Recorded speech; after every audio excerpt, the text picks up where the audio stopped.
The Flames kick off this road trip with a big win, and they remind Washington, D.C. that they are not messing around.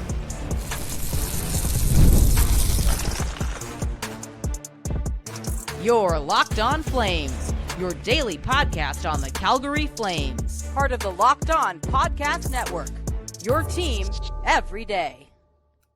Hello, everybody, and welcome to today's episode of Locked On Flames. As always, I am your host, Jessica Belmosto, and thank you so much for tuning in. Today, or tonight, we will be recapping the Flames' 3-1 victory over the Washington Capitals, breaking it down by the numbers, who played a key role in this, and of course, what we're looking for and what to keep in mind as this road trip continues. Make sure you're subscribed to Locked On Flames wherever you get your podcasts, as well as YouTube. We are here for you Monday through Friday, 5 days a week, your Calgary Flames every day. And let's dive right into it, because the fact that they beat the best team in the league has to feel so good.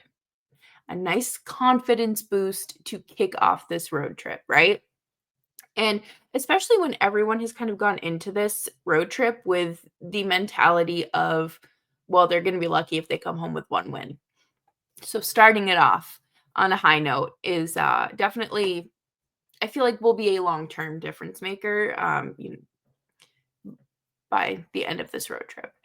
But let's talk about Rasmus Andersson, okay? 6 of his 8 blocked shots were OVs.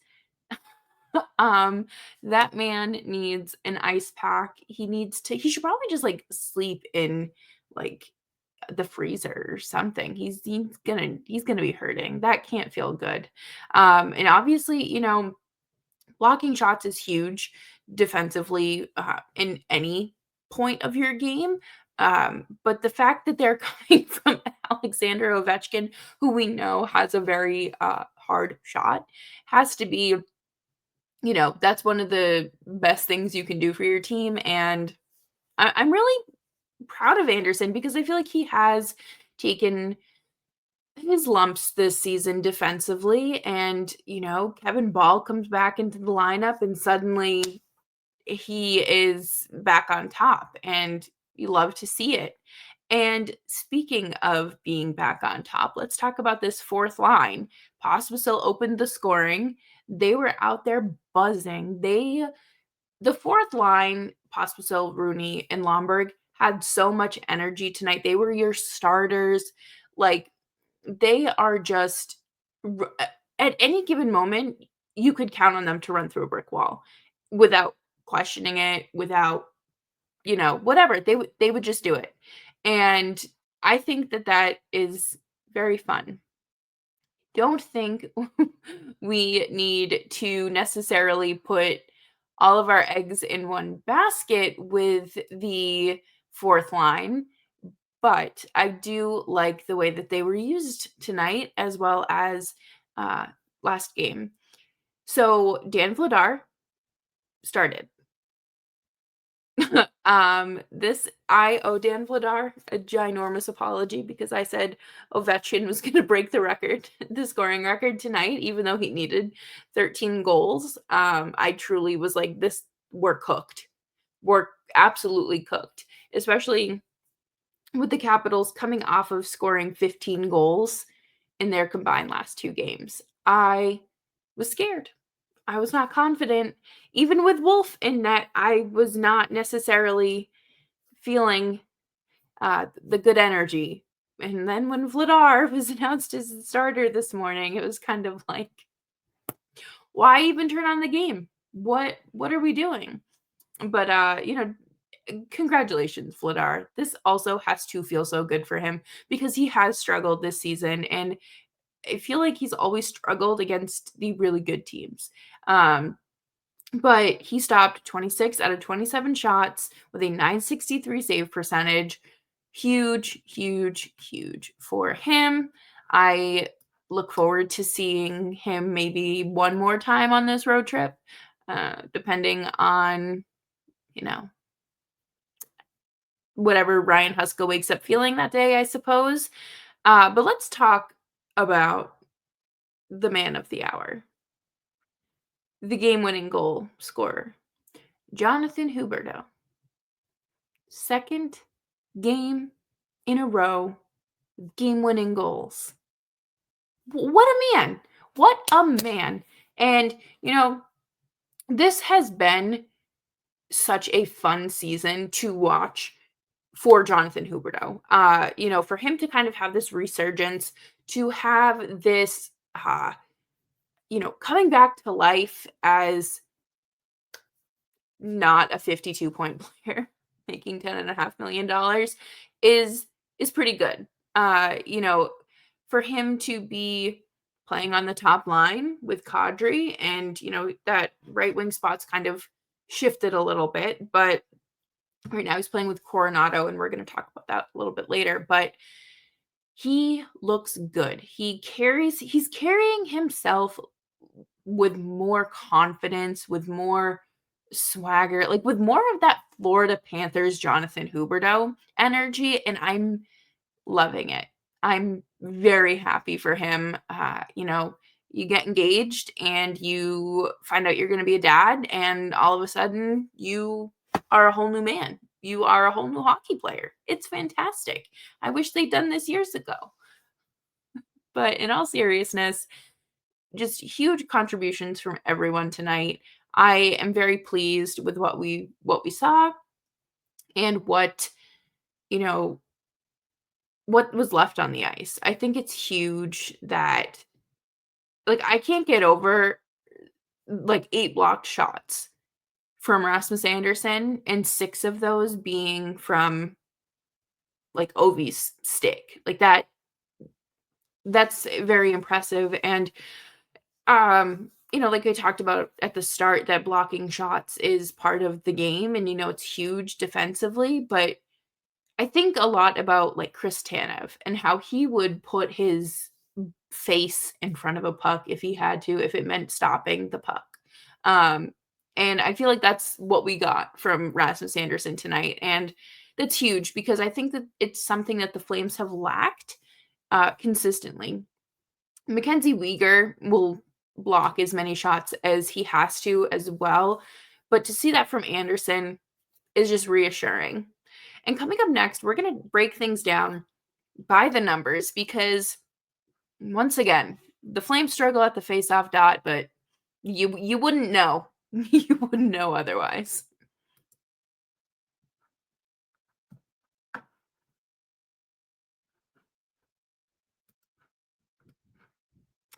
You just realized your business needed to hire someone yesterday. How can you find amazing candidates fast? Easy. Just use Indeed. When it comes to hiring, Indeed is all you need. Stop struggling to get your job post seen on other sites. Indeed sponsored job posts put your post at the top of the page and help you reach the right candidates faster. It's important to have a smooth operating team that works together, and having the right candidate for the role will help make that the process even smoother and your job easier. Now you can speed up the hiring process with a $75 sponsored job credit. Just go to Indeed.com/lockedon right now and support our show by saying you heard about Indeed on this podcast. Terms and conditions apply. Hiring, Indeed is all you need.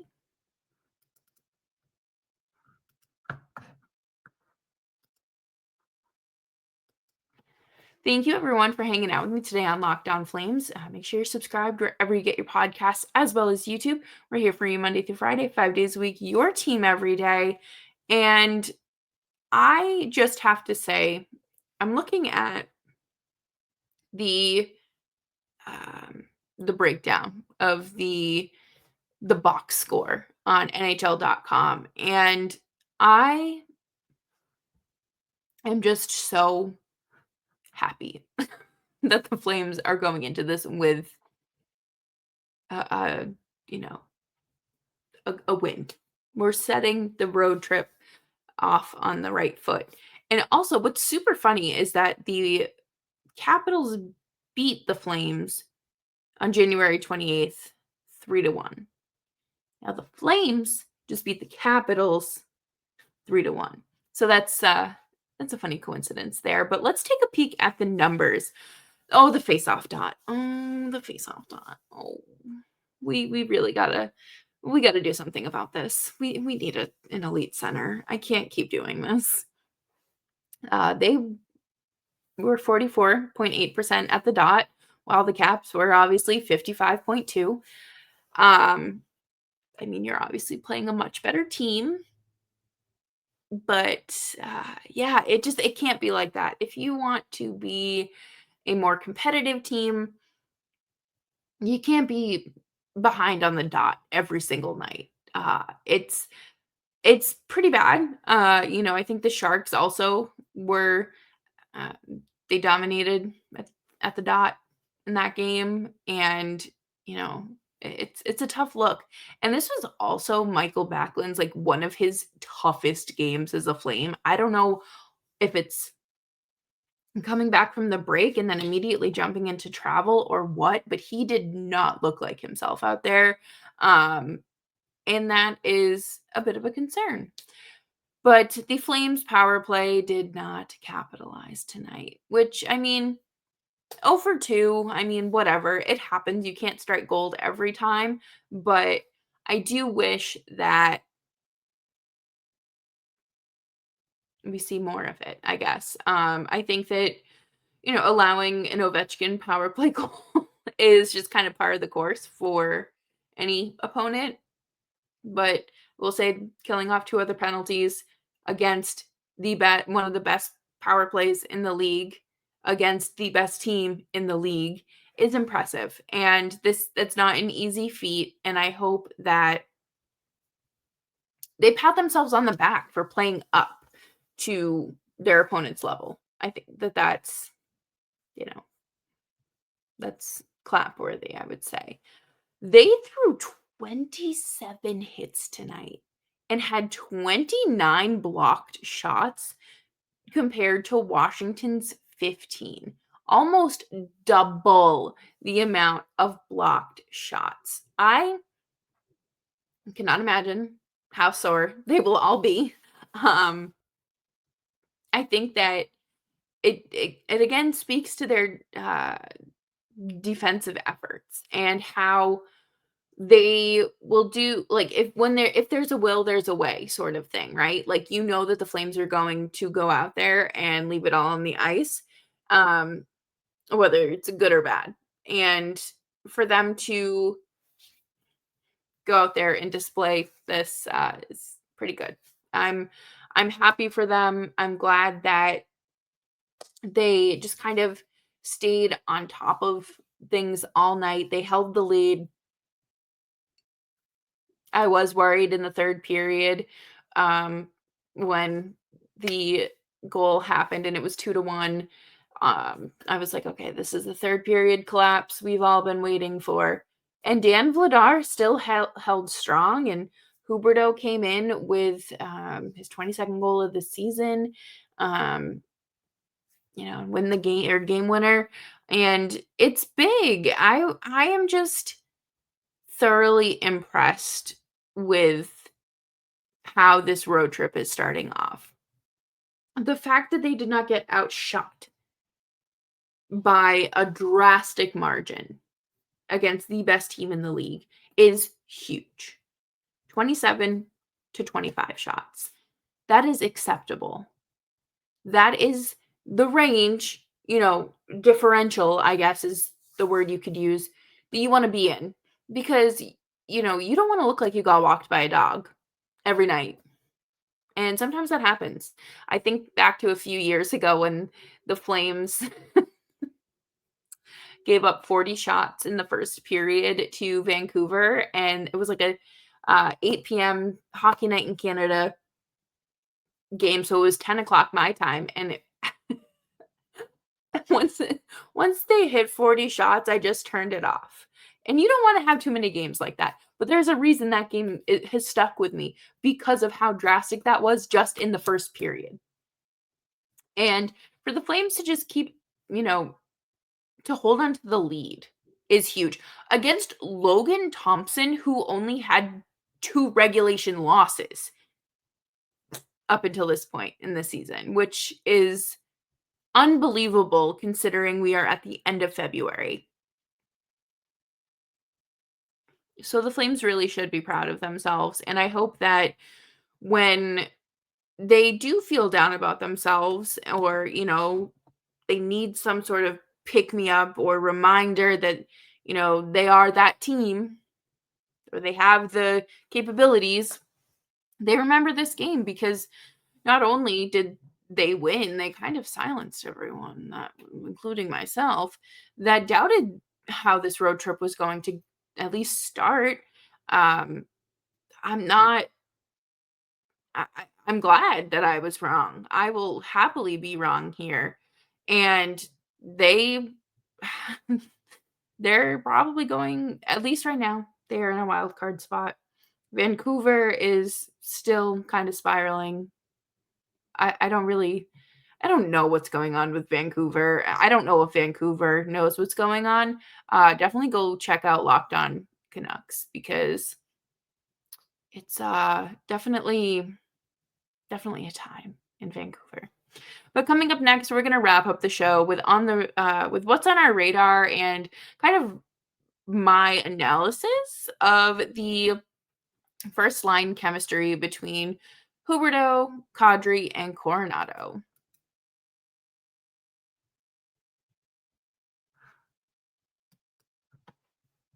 Thank you everyone for tuning in and hanging out with me today. Make sure you are following me on Twitter and Blue Sky at Jessica Belmosto.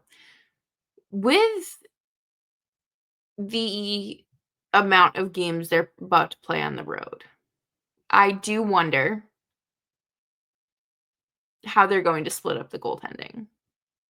I think that I don't want Huska to go back to the win and you're in sort of situation because I don't think that that's necessarily fair at this point. I think that Dustin Wolf has absolutely earned a bulk of the starts.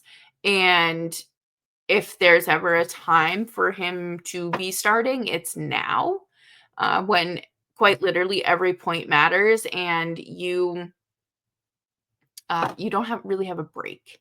You're doing a lot of traveling. You have one back to back squeezed in here. It's I would fully expect Wolf to start against Tampa, and that's the right call. I don't think you need to see Vladar there. Um, Makes the most sense. Give him a nice little night off tonight. Have him relax and watch from the bench, and when or his bar stool, whatever they sit on. um, and he didn't have to go in, and that's all that matters. It was good game from Vladar, and I think that Wolf would be able to replicate that as well. But let's chat about this Coronato, Huberdeau, and Kadri line.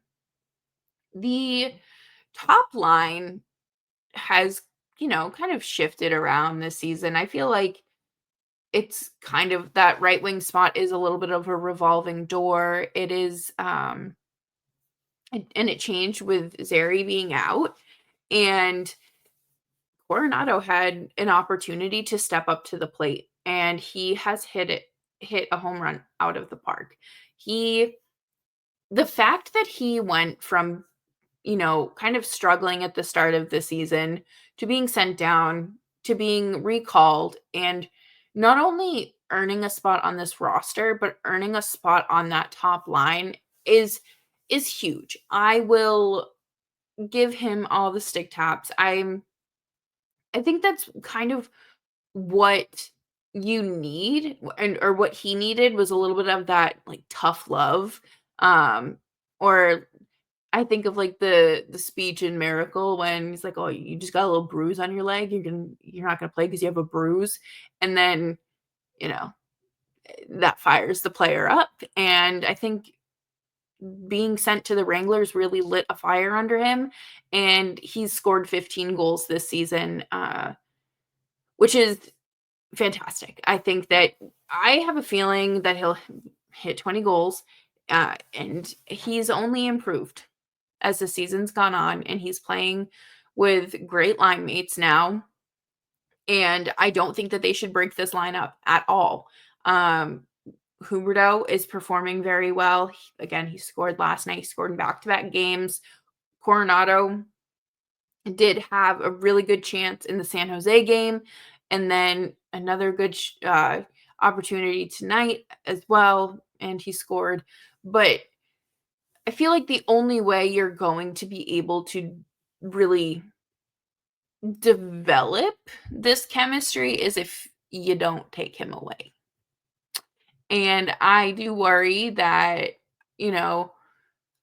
maybe Huska realizes that Zary shouldn't be playing with Backlund and Coleman because Zary provides a lot more to a line.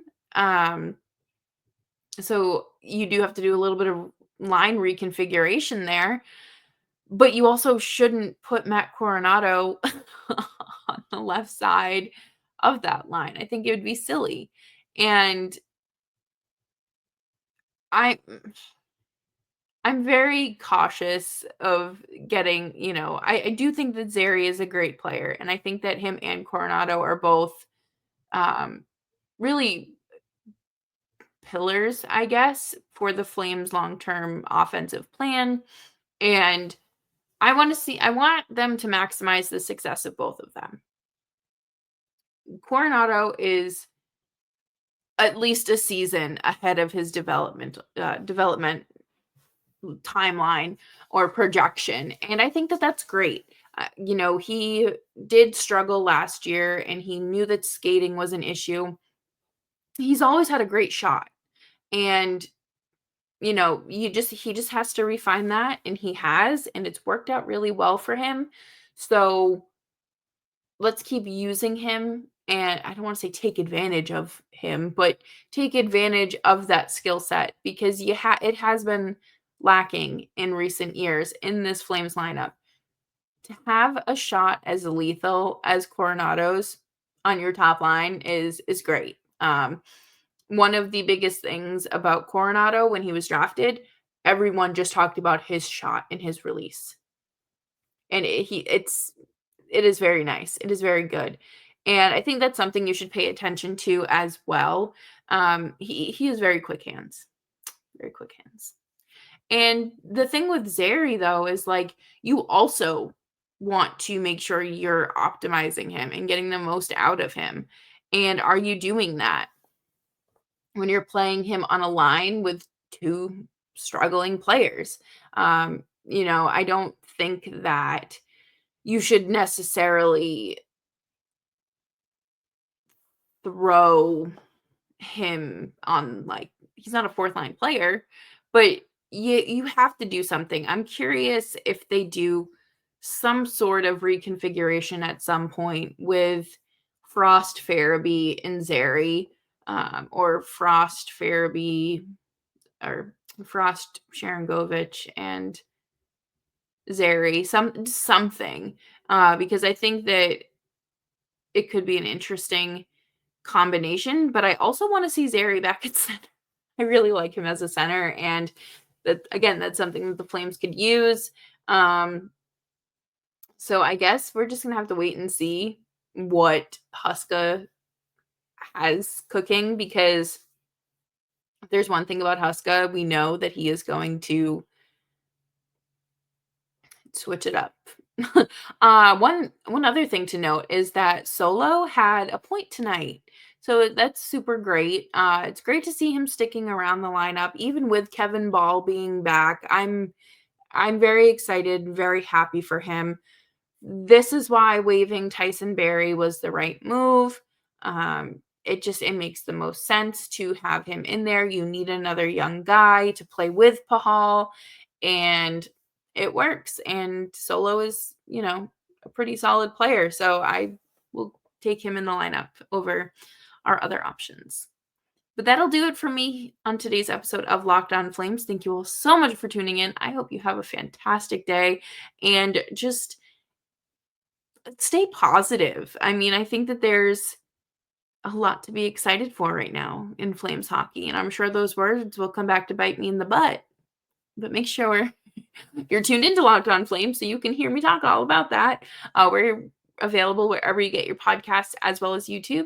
Here for you Monday through Friday, 5 days a week. Your team every day. Make sure you're following me on Twitter and Blue Sky at Jessica Belmosto. And I will see you all later. Bye-bye.